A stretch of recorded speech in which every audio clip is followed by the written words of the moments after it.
Hi, I am Asim from Delhi, India. Here I am going to speak about my world record, which included 3 major challenges. The first challenge was I had to type the English alphabets in reverse order, which is Z to A and which is equal to 51 keys. And the second challenge was I need to do it within 4 to 5 seconds. And the third challenge was I need to keep my eyes blindfolded to do all these activities. And finally I did all the things in 4.950 seconds.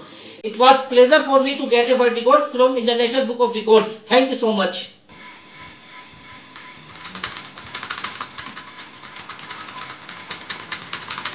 .95